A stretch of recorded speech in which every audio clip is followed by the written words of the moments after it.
Tim and I are going to present today on improving care for hospitalized patients with substance use disorders. We're going to do a few different things during the rounds. It's going to be sort of some rapid fire updates and then some next steps and upcoming things. The first thing that we'll talk about is just an update on our service, the team members that we have right now, and sort of what services we can offer in consult. We'll talk about some programs that are upcoming or that have already been launched in terms of kind of responding to some specific patient needs that we've noticed over the last few years. And then we'll talk about some next directions and projects that are upcoming or advocacy work that's ongoing. So we'll aim to get through that in the next hour and then have lots of time for questions and discussion as well. So this is what we'll mainly go over. So we'll talk about our service, some papers that have been published kind of related to our data. We'll go through some specific programs, including caring for people with injection-related infections, our stabilization of substance use in pregnancy program, and then the new citywide peer program, which has just started to launch. So at this point, I can't see Tim, but I'm going to see if Tim can just unmute and start here. I'm back. Sorry, I signed off from my computer back on my phone. Hopefully everybody can hear me and see me. Good afternoon, everybody. Thanks, Robin, for pinch hitting at the start. Let me figure out Teams. All right. So Robin probably just gave you a bit of an introduction. We're hoping just to give a bit of an overview of what our service currently is offering, who we are, as a reminder to folks who maybe haven't seen us around the hospital much, and a refresher for those that have, and then a little bit about some programs that we are currently running and programs that are in development. So as many of you know, our service has been around for a number of years now and has grown steadily over the last several years. Currently, we've had a bit of a year of flux with some people coming in and some people leaving, but our service as it stands right now has 14 physicians and 1 nurse practitioner. We're fairly dimensional in terms of where we come from in our backgrounds. 8 of us are family physicians, 3 internal medicine physicians, 1 psychiatrist, 1 emergency medicine trained physician, 1 OB-GYN physician, and a nurse practitioner who's dedicated to the HGH emergency department, doing consults there. We provide consults at all 4 acute care sites in Hamilton for patients with substance use disorder. In terms of the scope of the practice, it's a bit different at each site. But we do have physicians on site at all 4 hospitals, divided into 2 separate services on a week-to-week basis. Next slide, thank you. So what do we do? And again, many of you would have consulted us or seen us around, and so hopefully you know a bit about what we do on a day-to-day basis, but some of the stuff that we focus on is the initiation and titration of opioid agonist therapy, so both starting patients on opioid agonist therapy when they come into hospital, or helping to continue patients that have come in from the community on opioid agonist therapy. We manage withdrawal in the hospital from multiple different substances, most often opioids, but also alcohol and other substances as well. We help with pain control in patients who have substance use disorder, which can sometimes be complex and difficult, and so we're happy to help out with that as well. We work with anti-craving medications, particularly around alcohol use disorder, in both initiating and monitoring the effects of those medications. We focus on several special populations. So Robin will talk about some programs in pregnancy, and in particular, we also have practitioners on our team that have specialization in youth and substance use. We work with both staff and patients to help educate around harm reduction practices to make sure people are using drugs in the safest way possible. We provide linkages to community partners. So all of us, or most of the physicians on the team, do outpatient management as well. And so we're well embedded in the community in terms of the different services that are available for patients with substance use disorder. We have a growing program in education and mentoring for learners who are interested in learning more about the management of substance use disorder. So both at the undergraduate level and at the postgraduate level. And we also conduct a fairly robust research program into the best practices in management of substance use disorder in patients who are hospitalized. Next slide, please. A little bit about our service. So Dr. Leslie Martin, along with some of the other members of our team, published an article that looked at some of the characteristics of our patients, and we'll summarize some of those here.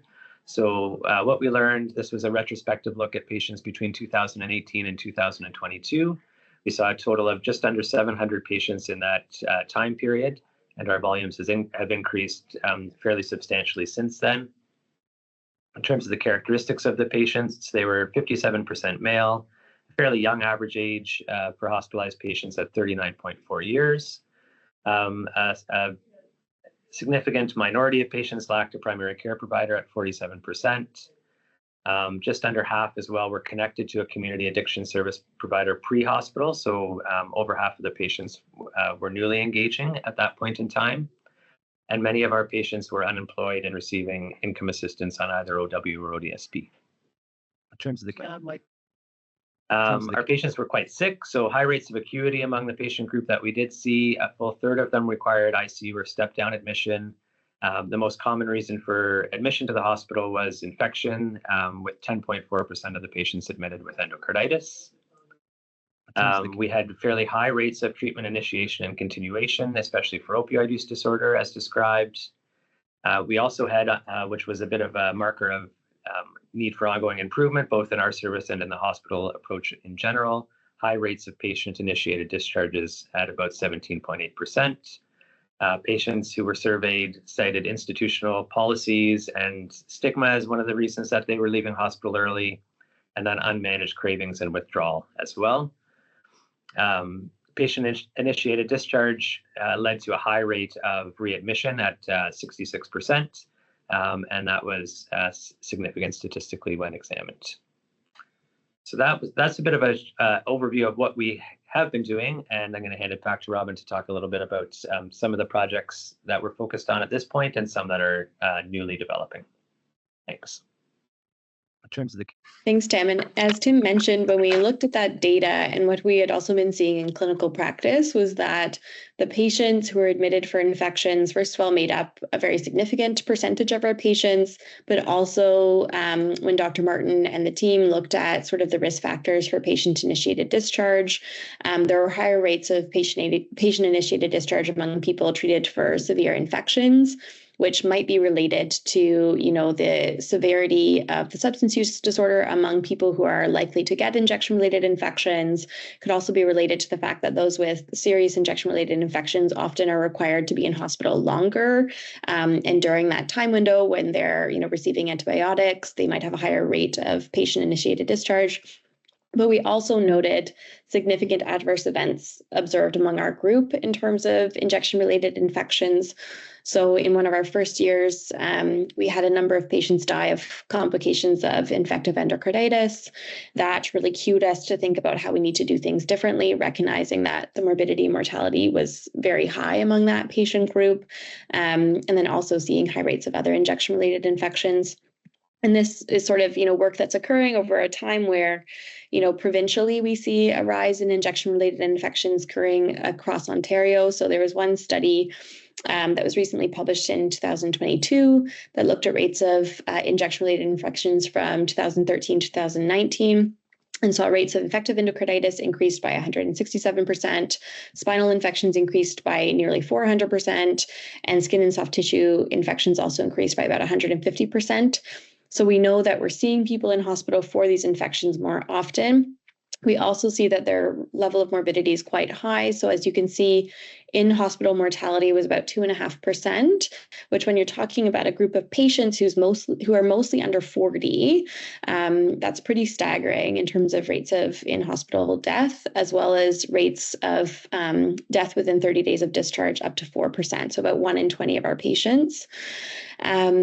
We also noted that there were a lot of complications that happened in the course of treatment. So particularly during courses of treatment for endocarditis or bacteremias or osteomyelitis, we saw high rates of loss to follow-up, a lot of problems with fragmented care. So oftentimes on discharge, there would be, a referral sent for infectious disease follow-up, for cardiology follow-up, for cardiac surgery follow-up, for addiction medicine follow-up.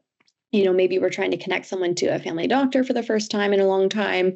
And so they kind of ended up with a whole bunch of places they needed to go and people they needed to see, and not a lot of structural supports to be able to access that. So many people being unhoused, not having, strong income support or transportation.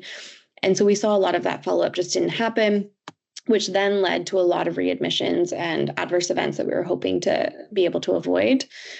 We also saw, and it's quite consistent in the literature, that oftentimes for the treatment of injection-related infections, the treatment of the underlying substance use disorder is often either kind of treated as secondary or perhaps undertreated during that acute admission. That's something that our team obviously can help address during hospital, but we wanted to make sure that the infection treatment and the substance use disorder treatment were treated in an integrated way, much like the way that the disease actually presents in our patients. And so one study that we are currently running right now is meant to address this. So it's called the IRIS program, which stands for the Injection-Related Infections Program. It's a prospective cohort study that provides a one-stop, low-barrier integrated care pathway for injection-related infections among people who inject drugs. Essentially what this is one place that people can access in the community on a walk-in basis, where they can see an infectious disease doctor, which is Tim for our program. They can access substance use care in that clinic, either from Tim, myself, or Rachel Lamont, who also happens to be a psychiatrist who provides drop-in care at the same site. As well, we have peer support available. Sorry, I'll skip that one. We have peer support available on site, but essentially it's just one place that they need to go for the duration of the treatment of the injection-related infection. Where this came from, so we had two projects that we had run previous to this, so between 2018 and 2023, that we learned from. So one was the Second Heart program, which was the first sort of multidisciplinary endocarditis team specifically designed to support people who inject drugs with endocarditis. And it transitioned with people from hospital to home. So it followed people for 1 year and connected them to a team of peer support, case management, addiction medicine, primary care, and infectious disease follow-up. And then we also had support from cardiology, who did, really low barrier drop-in, like bedside echoes for us, and a whole bunch of other supports. That study, we had great enrollment. So 95% of the people who were eligible opted to enroll in the intervention. Our retention rate was about 67% at 1 year, which wasn't what we were hoping for. But when we considered the fact that it was a really long study period of 1 year, most of our patients were unhoused at the time of enrollment and for much of the study period. Many had periods of incarceration or, leaving the city or sort of other life disruptions that impaired their ability to stay within the study the whole time. We learned a lot from that study, and we kind of pulled the pieces from that program that we felt were really working well and then built it into our IRIS program, particularly the peer support. We learned that was the most critical linkage for most people in that program. And then Tim also ran at the same time a low barrier HIV treatment and prevention clinic, which was funded by the OHTN. That clinic also incorporated several of the same features. So drop-in model, sort of having a physical location that you knew you could go to reconnect to care, being co-located with harm reduction supplies and other services. That program enrolled 14 patients, was able to retain all but one in the study, and was able to get to 85% rates of suppression of viral load among a patient population who had previously not been on any HIV treatment. So it was really a remarkable success. So from those both studies, we informed what the team of IRIS should look like and what the model of IRIS should look like. And so we came up with this. So essentially, IRIS connects people in hospital if they're referred in hospital, or in the community if they're referred from the community. They're connected with a peer support worker who can connect with them informally or formally to help with things like, supporting them while they're in hospital, getting to appointments, transitioning back to the community, helping with relapse prevention planning, all of that work. And then they also get infectious disease physician addiction medicine physician, and then a case manager or systems navigator who can help with some of the higher level barriers, like getting them referrals to housing, helping with income supports, helping find different services in the city that they might benefit from. And so this team follows the patient for up to 3 months after their infection, and then sort of on an as-needed basis after that. We're looking to recruit basically anyone 16 years of age or older who can provide consent and presents with a confirmed or suspected injection-related infection. So anything from cellulitis or an abscess to an osteomyelitis, hepatitis C, HIV. They have to have had a history of injection drug use within 3 months of recruitment, and the referrals can either be from healthcare providers, self-referral, emergency departments, outpatients, or inpatients, as long as it's within the period of their treatment for that infection. We're going to look at a composite measure of emergency department visits and hospital readmissions for any reason within 30 days of discharge from hospital or within 30 days of program enrollment. We're also going to look at the rates of completion of intended treatment for infection, and we're going to look at the new initiation or continuation of substance use treatment within 30 days of discharge from hospital. And so recruitment's ongoing, so feel free to get in touch. The sort of formal recruitment way is to contact the research coordinator directly by leaving a confidential voicemail at this number, which we can certainly distribute. Alternatively, if you call, text, or email Tim or I, and I'm sure many of you have our numbers or can message us on Dovetail, we're very happy to coordinate with the research coordinator. We're a very kind of tight team, and we're happy to engage any patients that you think might benefit.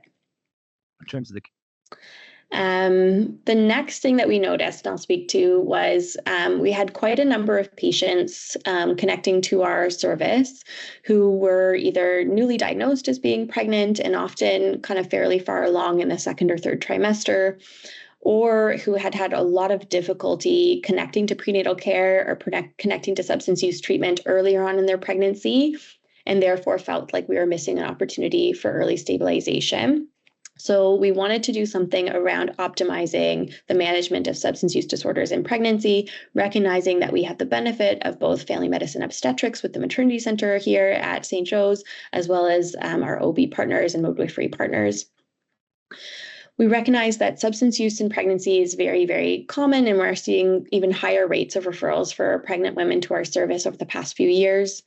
We know that people who use drugs are at very high risk of unintended pregnancy, so they have about twice the risk of unintended pregnancy compared to the general population. Because of some of the differences in, menstrual cycles, oftentimes people who are using opioids don't get regular menstrual cycles, and so many people don't realize that they're pregnant until quite far along. So we see an average diagnosis after 20 weeks of pregnancy. They often have, therefore, delayed entry into prenatal care, and then high rates of loss to follow-up, again, complicated by many of the structural factors we've talked about already, high rates of homelessness, intimate partner violence, poverty, etc. We also see higher rates of pregnancy complications, so abruptions, preterm deliveries, low for birth weight infants. And so we recognize that this was a group of patients that we really wanted to, bring into care and provide with an enhanced level of support. We also know that many women with substance use have high rates of children's services involvement and therefore high rates of infant apprehension, which then is correlated with higher rates of maternal mortality in the postpartum period. And when we look at sort of the severity of substance use and drug overdose among pregnant women, we see that their risk is increasing during this sort of period of the fentanyl crisis that we're seeing. So this is from the States, but we are seeing sort of similar things happen in Canada, which is higher rates of drug overdose mortality among pregnant and postpartum people, with the late postpartum period between 6 weeks and 1 year postpartum being the highest time, often because whatever services people are offered in pregnancy, there tends to be a drop-off once they're no longer pregnant, and coupled with, high rates of separation from babies and the complications of being in postpartum period in general, we see that's the highest risk time for overdose. So engaging early in pregnancy and engaging on treatment during the pregnancy is very protective in that postpartum period as well. So what we decided to do is a really kind of wonderful landmark partnership that we had here was bring together our substance use service, the obstetrical care providers, medicine and nursing to create a pathway called iProsper, which stands for the Inpatient Program for Substance Use in Pregnancy. This program is the only program to exist in Ontario, which is essentially a pathway from community to hospital for an admission for stabilization at any gestational age for stabilization of substance use disorder in pregnancy, even if there's no other indication for admission. So solely just being pregnant and having an unstable substance use disorder, you can bypass the emergency department, go directly to labor and delivery, get admitted under family med obstetrics, and get an opportunity to initiate or complete some prenatal care investigations, initiate or titrate treatment to hopefully get you stable and, at least reducing or eliminating substance use if that's an opportunity, and then connecting to outpatient prenatal care, outpatient substance use care. And often we see people go to, emergency housing or get started on ODSP while they're in hospital. So it's a huge, huge benefit for a lot of these patients. We had 30 patients identified in a retrospective chart review over the last few years. And so we're doing a research study now to identify kind of what the health outcomes were, kind of how the admissions went, what the average length of admission was. We've had a lot of feedback about this program from patients who have said it's made a tremendous difference for them to be able to get stabilized during that time and to be able to get connected to prenatal care. And we've been fortunate that almost all of the patients who we saw for an iProsper admission later delivered their babies at St. Joe's, and we were able to make sure that those deliveries happened in a controlled way in hospital. In terms of the And then the last new program we're going to talk to you about is our substance use peer program. So this is very exciting. We just got significant funding from Health Canada to launch this program in 2024, and it's going to be a 4-year pilot program that's going to be shared between St. Joe's and HHS. For those who might not know, a peer worker is a person with lived or living experience of drug use who is trained to provide support to patients using substances, and that support can encompass many different things. But they also are in place to be able to support members of the healthcare team in providing the best quality care to people who use drugs as possible. And so really, they're both for patients and for, doctors and nurses and social workers to be able to figure out how to navigate care for our patients. And this is a picture of Marcy McElveen, who's leading our substance use peer program, and hopefully you'll be seeing around the hospital a lot more over the next few years. The peer program was inspired in part by a study that we did about 4 years ago now, where we interviewed a number of our patients about what the role of a peer worker could look like for them in hospital. We also interviewed healthcare providers and employers of peer support workers to ask about sort of what the unique qualities are of peer support, what they can do for patients in hospital, and sort of to get a sense of how we could build a program that would best meet those needs. These are just a couple of the quotes from the study that I thought were really useful. So this was from a patient-to-patient set of a peer worker. If they have been there and done it themselves, they understand more than anyone else. It's easier to talk to somebody who understands and has been through it than someone who has just read it out of a textbook. So patients really identified that having someone who has shared their experience makes it easier for them to open up. It builds more trust in the healthcare team and allows them to see someone on the team who makes them feel a little bit more seen themselves.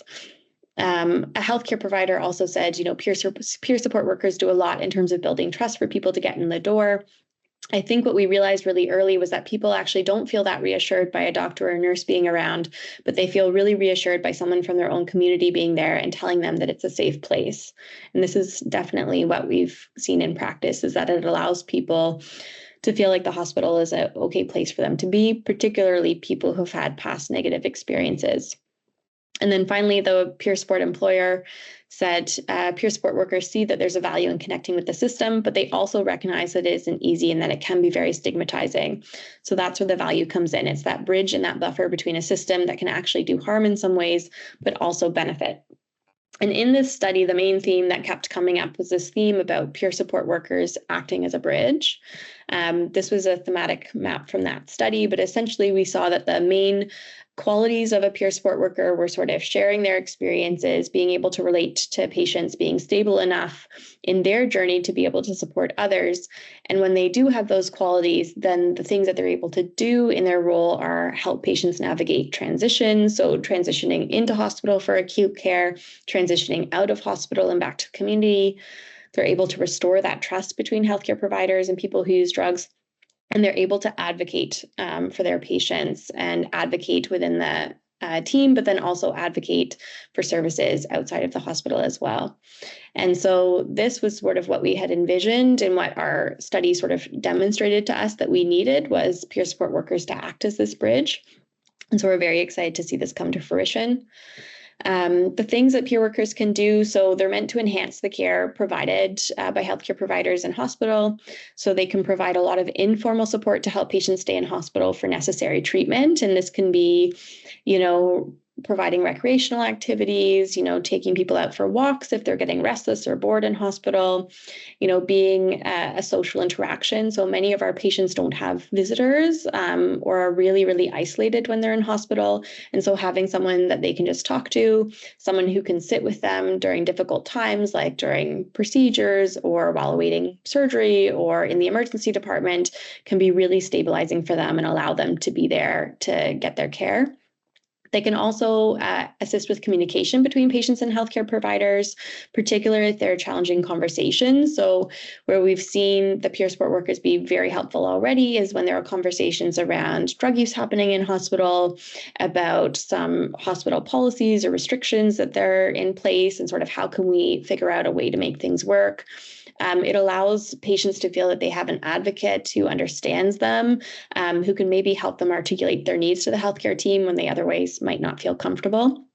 And then peer support workers can also help the team with discharge planning, transitional support, and they can actually follow the patients for 3 months after they leave hospital as well. So it doesn't just have to be a connection in hospital. It can be something that actually makes the patient feel like they're getting a warm handover into whatever their after discharge care is. They can also do harm reduction counseling and then referrals to community services in partnership with the capacity building team, which is also working on that as well. And so the program, like I said, is currently led by Marcy McElveen. She's going to be the peer supervisor. And then we're going to be employing 6 full-time peer workers trained to specifically support this role. Those 6 full-time equivalents will be distributed among all 4 hospitals that our substance use service works out of. And then we're also going to be hiring a full-time nurse and systems navigator in the new year who will support the transitional care and outreach model, and again, be able to support people up to 3 months after they leave hospital, helping to make sure that that transition to community goes okay, and also identifying patients for whom that transition is not going well and they actually need to reconnect to acute care. In terms of the And so I think, Tim, I'm going to hand it over to you here to talk about our future directions. in terms of the Thanks, Robin. Looking ahead now, so we've heard about some of the programs that have been going on and some of the programs that are developing in the next little bit. Looking ahead in terms of what our priorities are at this point for the next several years. One of the things that Robin's been working for many years now with hospital staff and leadership, and can we continue to work with many different groups within both hospital systems, is to update and modernize some of the policies that have led to some of these stigmatizing behavior and negative experiences that our patients have reported to us. And that work is ongoing. Obviously, lots goes into that in terms of meeting with different stakeholders. And so we're going to continue to work on that. One of our main goals, and something we still feel quite passionate about in terms of the importance of, is developing safe use spaces for hospitalized patients to help reduce the risk of non-prescribed drug use and improve safety for both patients and for staff. I'll talk a bit more about that on the ensuing slides. And then finally, from an educational perspective, we're hoping to develop an area-focused competence program in addiction medicine. We've trained residents and undergrads, as we've mentioned, at many different levels, and some folks have come back for multiple rotations, and it's been successful for us in terms of staff recruitment for sure. And so many of our current staff members have started off by doing rotations with our service and then continued on. So both recognizing the need for addiction medicine expertise in hospitalized patients in academic centers and in community centers in a widespread area, but also looking kind of selfishly to help recruit physicians for our team. That's something that we're going to focus on in the next little bit. So just to review a little bit around the idea of supervised consumption spaces for hospitalized patients, the concept, some of the evidence, and a little bit about where we're at here in Hamilton. In terms of kind of the background, so stuff that, again, every time we give a talk, we talk about, you probably read about in the newspaper a lot. It's not a shock to anybody to see these statistics, but it's something that continues to be an ongoing crisis that's happening day by day in our community. Really hasn't relented at all over the last several years. In fact, has gotten worse and doesn't show any signs of getting better in the short term. Hamilton has worse statistics compared to the provincial average, 63% higher death rate than the provincial average in 2023 from opioid-related deaths. The burden on the patients, obviously, in terms of morbidity and mortality is quite high. The burden on the healthcare system is also quite high. Hamilton Paramedic Services responded to an average of 80 suspected opioid overdoses monthly in 2023, so more than one a day. And there were 73 opioid poisoning-related emergency room visits monthly at Hamilton in 2023, and 12 monthly hospitalizations. So an ongoing concern from a public health perspective, from an individual perspective, and then just from the community perspective in terms of resource utilization. Hamilton formed an opioid action table in 2023. St. Joe's was the hospital lead for that program. And one of the medium-term goals that came from that table was the idea of starting or opening safe consumption spaces within the hospital. And so work had been done already on that. And again, Dr. Lennox has been leading a lot of that work over the last several years, but we've tried to pick that work up since the mandate from the opioid action table was developed in 2023.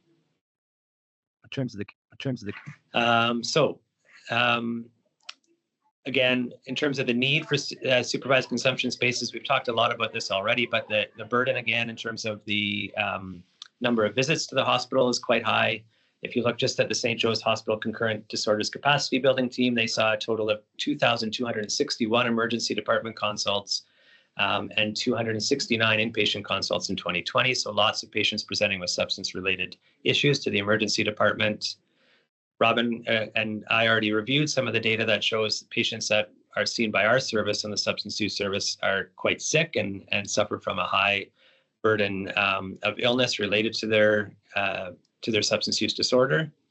And then we've also reviewed the fact that people who use drugs often report negative or stigmatizing experiences in the hospital that contribute to early discharge and negative downstream outcomes. Again, both causing negative effects for the patient, but also in terms of effects on the healthcare system. Finally, in the absence of safe use spaces, we all have experienced and all know that non-prescribed drug use often happens in unsafe ways and locations within the hospital. As much as we prefer that it doesn't, the reality is that people use drugs in hospital as they do outside of hospital. And in the setting that we're in now, this happens oftentimes in ways that put both patients and staff at risk. In terms of numbers, there was a Vancouver-based study where 43.9% of the hospitalized people who use drugs who were surveyed reported that they did use non-prescribed or illicit substances while they were hospitalized. Our patients report to us that they often end up using alone, concealing their drug use or trying to hide it from the healthcare team. Or importantly, using in unsafe locations like in their bathrooms and in stairwells, out in their parking lots, in places that are unsafe both for them and for the community. And almost 70% of patients surveyed in the Vancouver study reported that they would be willing to use a hospital-based safe use space. Dr. Lennox has been collecting some testimonials from people around the system in terms of supporting the idea of a safe use space in hospital, and this was one that we found particularly impactful. So this came from a clinician nurse educator on one of the wards at St. Joe's. We've seen a handful of patients on our unit who are illicitly using in the room or outside. This creates an ethical burden for nurses and doctors who prescribe opioids while not knowing how much the patient is using. There's also the burden placed on our families who witness drug use on the unit and fear for their safety. Nurses have witnessed and inhaled smoke, thus putting themselves at risk. We have had one Code Blue related event and many near misses where we witnessed patients' respiratory rate at a level of grave concern. the patients we serve across St. Joe's Hospital who suffer from substance use disorder deserve a safe consumption area that is in line with the harm reduction model. And that's essentially what we're hoping to roll out, hopefully in the short term or medium term. There is examples of safe consumption spaces within hospitals across Canada, and there's a huge evidence base in terms of safe consumption space in general in the community. So one of the larger systematic reviews of 75 papers showed that safe use spaces were effective in engaging high-risk people who use drugs, promoting harm reduction practices like safe injection practices, reducing overdose frequency, and referral to addiction treatment programs downstream. Since 2020, safe consumption spaces have been required to report the overdoses in their space, and a total of 25,676 non-fatal overdoses have been reported within safe consumption spaces in Canada during that time period, with 0 fatal overdoses occurring within those spaces. So hugely effective in what they're designed to do, which is to prevent overdose. And the evidence really is overwhelming that they work in that respect. There is hospital-based safe use spaces as well that have been shown to be effective in engaging patients, preventing overdose in hospital, and also promoting consultation with substance use services. So they also provide us an opportunity to engage with patients around their substance use and hopefully provide evidence-based care for that. So where are we at with this now in Hamilton? So we've had ongoing discussion with leadership at both hospital systems about implementing safe use spaces within the hospitals themselves. Again, lots to discuss around this in terms of planning and safety and all of the other things that go into it. And so there's been many discussions at many different tables, and we'll continue to engage in those. Our substance use service has been successful in identifying funding sources external to the hospital to provide for the capital redevelopment that would be required to sort of outfit a space, and as well for some of the staffing needs in the space. So now it ends up being more just kind of getting the policies in place and getting approval to operate the spaces themselves. So that is the summary of the supervised consumption spaces and a bit of a whirlwind tour of what we've been up to on the substance use service, leaving us hopefully lots of time for questions and comments and discussion. Thanks for your attention. Over to you, Mark. Thanks, Tim, and thanks, Robin, for a really good and state-of-the-art update. Really appreciate this, and also appreciate the fact that you're actually doing some science and publishing it, which is useful for other people as well. We have 51 people online, so we've got a good attendance. If anybody has a question, you can either type it into the question and answer, you can put it into the chat, or if you raise your hand using the function at the top, I can figure out how to unmute you, and you can ask the question verbally. While we're waiting for people to think about this, Fiona has just asked, is there anything we can do as an academic center to work with the provincial government about their non-evidence-based decision to close the safe consumption sites and not allow for clean needles at their new proposed plan?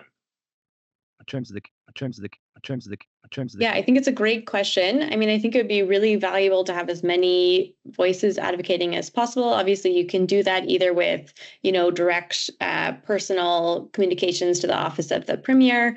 I do think it'd be wonderful if you support, safe use space and also the distribution of harm reduction supplies to make sure that that is known. I can definitely circulate the link to the testimonials in support of a safe consumption site here. Just that at St. Joe's, we actually currently distribute harm reduction supplies, including sort of a needle and syringe program to any inpatients who need it.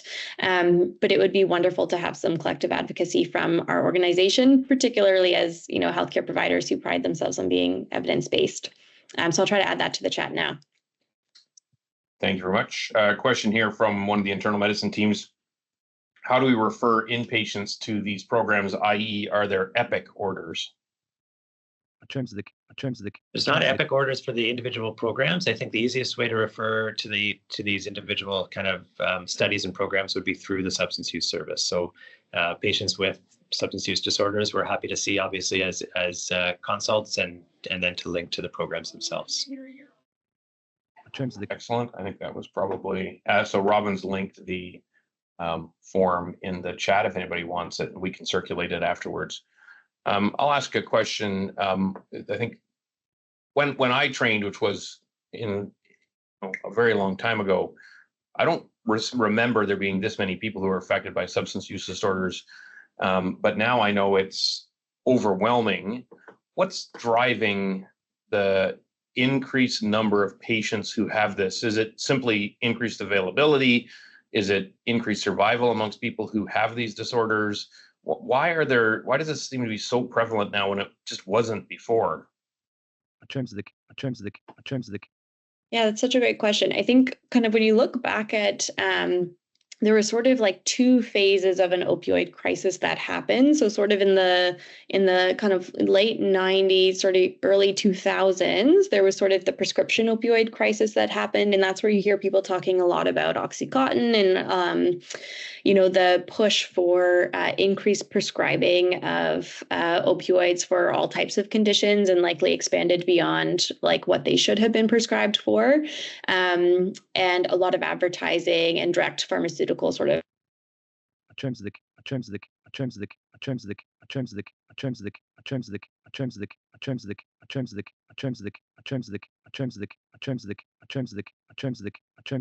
order that occurred, particularly with people using prescription pills in a non-medical way. It was sort of a bit remote from what we're seeing now, which is the rise in illicit fentanyl and a lot of different kind of toxic chemicals hitting the market, including tranquilizers and sedatives and a lot of other things in the drug market.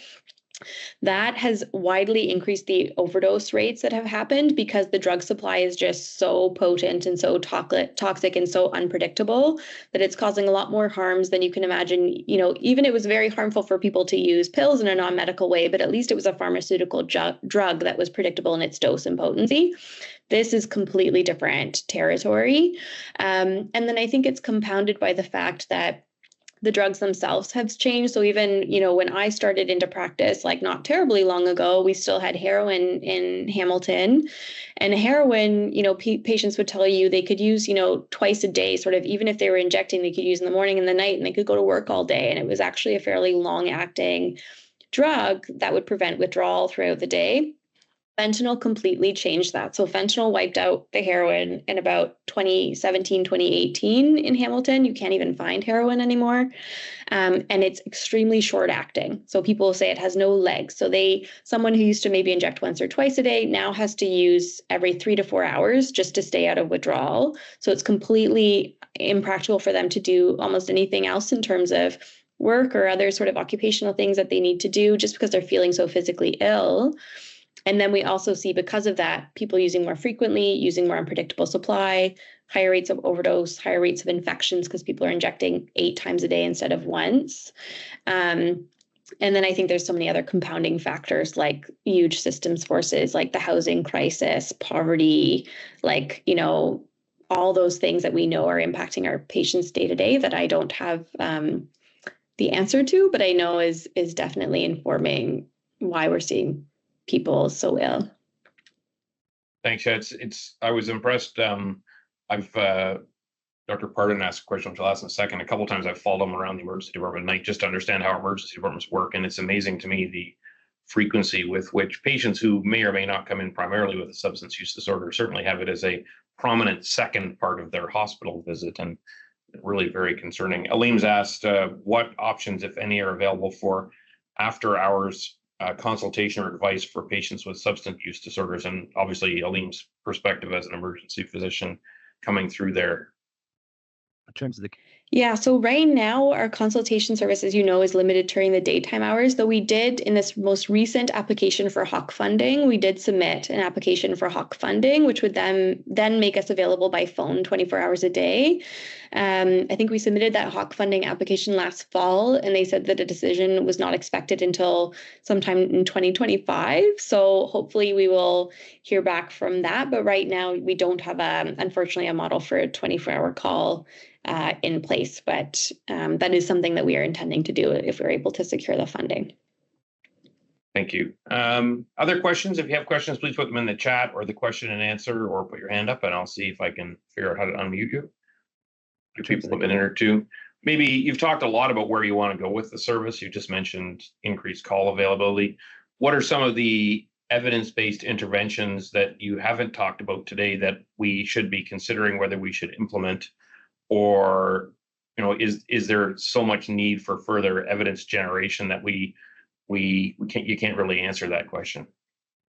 Sorry, Tim, I've been talking a lot. Do you want to go?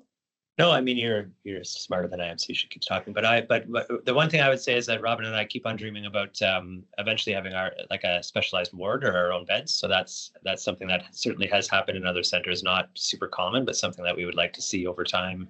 That would require increased capacity on our end for sure, and then working through all of the hospital logistics of that. I think the main benefits there, I mean, many patients obviously mostly end up getting admitted to medicine who have something going on medically, but really primarily they're in hospital because of their substance use disorder. And I think it would be great if we could manage those patients and decant a little bit from medicine. And then as well develop specialized staff on those wards, specialized nursing, social work, et cetera, that have an expertise and interest in the area.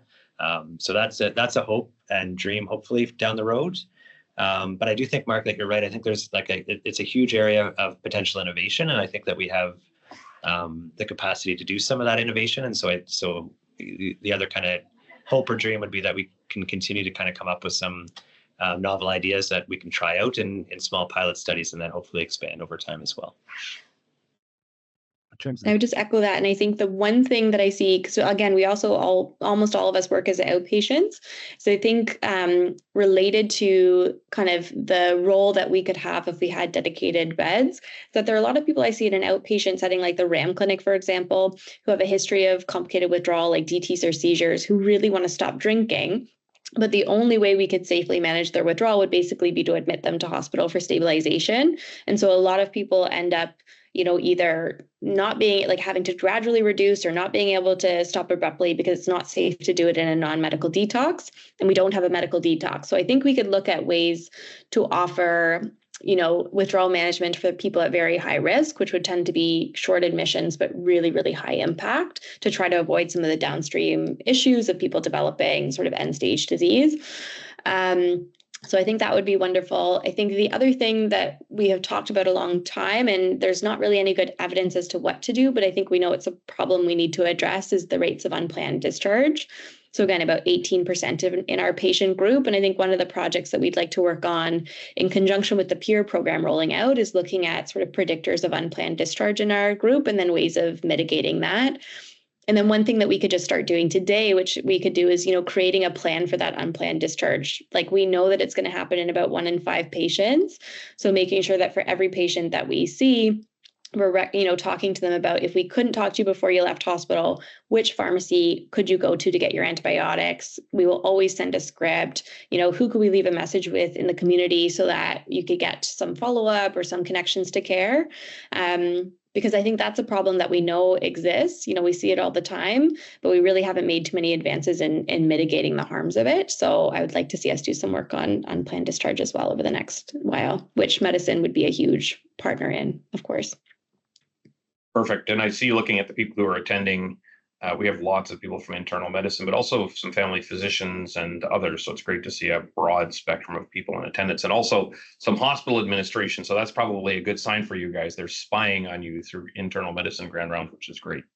Anyway, I don't see any further questions, and there's nothing in the chat. So perhaps we'll end a few minutes early and say thanks to everybody for attending. Thanks to Robin and Tim for being our guinea pigs with respect to using Teams. Those of you who work at HHS, I understand Zoom is disappearing in your immediate future, so you will no longer have the excuse that you can't use Teams. And from the administrative perspective, Teams is just a lot easier to use. So thanks, everybody. Grand rounds will resume next week as per the usual process with Dr. Verhofstadt and Dr. Azam. Thanks to our speakers, Robin and Tim, for stepping in at fairly late notice, and a great talk about something that obviously affects every single one of us every single day. So thanks very much. Talk to everybody later. Bye now.